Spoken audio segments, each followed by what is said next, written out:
دوستو، گزشتہ دنوں ڈاکٹر راحت اندوری جو انڈیا کے معروف شاعر تھے ان کا انتقال ہوا، تو راحت اندوری کے بڑے صاحبزادے ستلج نے ان کا آخری کلام شیئر کیا ہے، جس سے واضح ہوتا ہے کہ راحت اندوری نے موت کی آہٹ محسوس کر لی ہے۔ یہ ان کی آخری غزل آپ کی سماعتوں کی نظر۔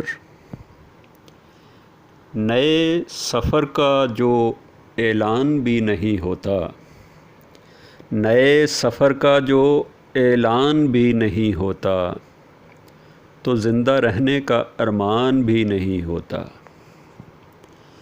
تمام پھول وہی لوگ توڑ لیتے ہیں، تمام پھول وہی لوگ توڑ لیتے ہیں، وہ جن کے کمروں میں گلدان بھی نہیں ہوتا۔ خاموشی اوڑھ کے سوئی ہیں مسجدیں ساری، خاموشی اوڑھ کے سوئی ہیں مسجدیں ساری، کسی کی موت کا اعلان بھی نہیں ہوتا۔ وبا نے کاش ہمیں بھی بلا لیا ہوتا، وبا نے کاش ہمیں بھی بلا لیا ہوتا، تو ہم پر موت کا احسان بھی نہیں ہوتا۔